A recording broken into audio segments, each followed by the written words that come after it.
I mean, the arts are, we all know, we all have this feeling inside ourselves that the arts are important.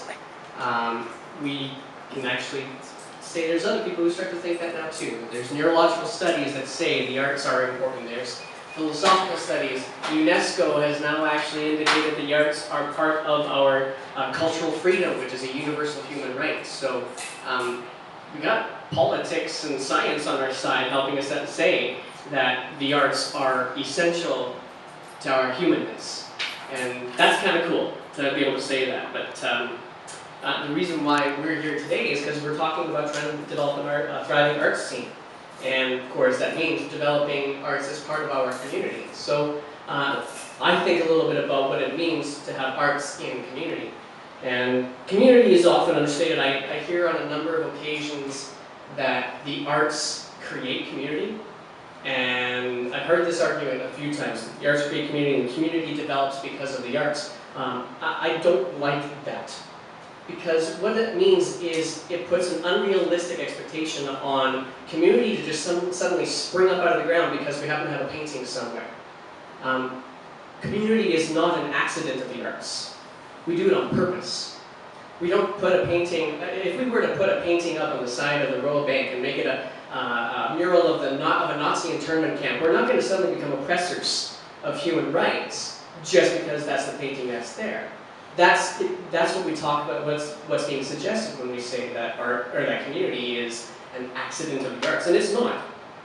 And I was reading Bob, some words from Bob earlier on today. It said some of the older societies, their success is judged partly on how much or how diverse their cultural and their arts were. And so, let's talk community. What is community? Well, according to a fellow by the name of James Graves, community is any group of individuals who share something, anything, in common, and consider themselves to have some sort of an allegiance to one another as a result of that commonality. And those people form a community. So obviously the arts are a community, because we all pull together, we all talk and support one another as we produce and create whatever we find our passion for, music, dance, drama, what have you. But what about High River on the whole? What is High River's community? What is the one thing that unites every single person in High River? And when I asked a couple of people that last week, the answer was, well, it's the flood.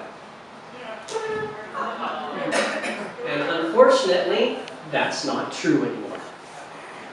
The flood is still unfortunately our best answer, but what happens once people move out, people die, people have kids, people have others visit? When all these things happen, we end up having new people in High River, and then what are we going to be? Because we're not going to be about the flood. We're not going to be about how resilient we are, whether we are or not. That's not what we're going to be about. So what are we going to be about? And that's where the arts get to come in. I said earlier that the arts are actually a part of plan for building community. It's done on purpose. And that's because the arts, from a societal perspective, actually serves a public purpose. It's the only discipline and industry that actually does that on a regular basis. The arts build social capital. That's the stuff of culture. So I'm a music teacher, so I'm going to kind of explain what I mean by that with music first, and then with great apologies to the other disciplines in the room, I'll try and slide it over into those disciplines too. But with music, at one point in time, we had kind of an elitist view of what music was. It's an object, it was an artifact, composition, a really nice recording, some sort of artifact of historical musical import. It was something, at one point in time, we actually had this aesthetic philosophy around music, that it's just supposed to be enjoyed because it's music. And now, you go back 100 years and you talk about what music was in Saskatchewan when they made boy bands, boy beagle bands. And one person actually said that it was to cure the Saskatchewan boys of slovenliness of speech. That was it. That was the job for music, was to basically stop these guys from being delinquents.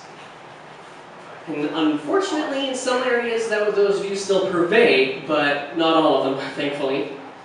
But music isn't simply an object. Music builds social capital. and it's because of what we do with music. It's not just music as an object, it's how we music. Which means we have to think about music not as an object, but as a verb. Music is in fact an action. It's the creation of the artifact. It's the listening to it, dancing to it, understanding it for its deeper meaning and messaging that it's trying to produce.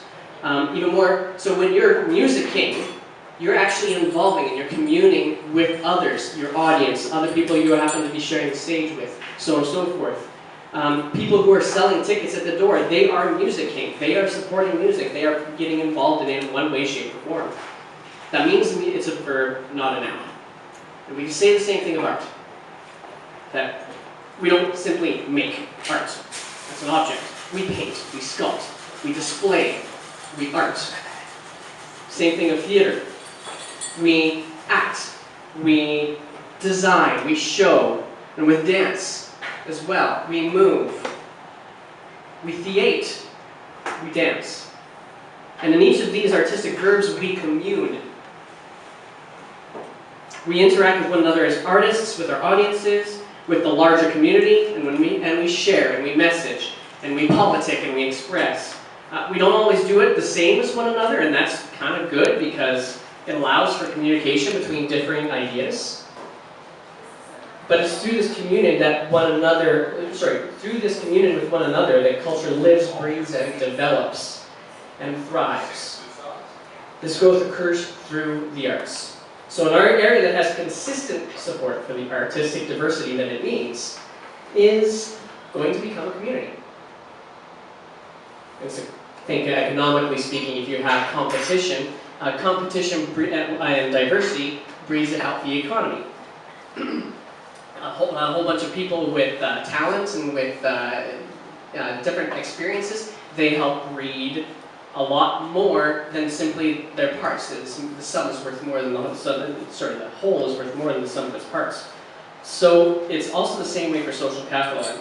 And a community or a society with a low capacity for accumulating social capital treats it as a zero sum, where one person gets advantage but the other one doesn't because of it. Those are the societies and those are the communities who simply do not thrive.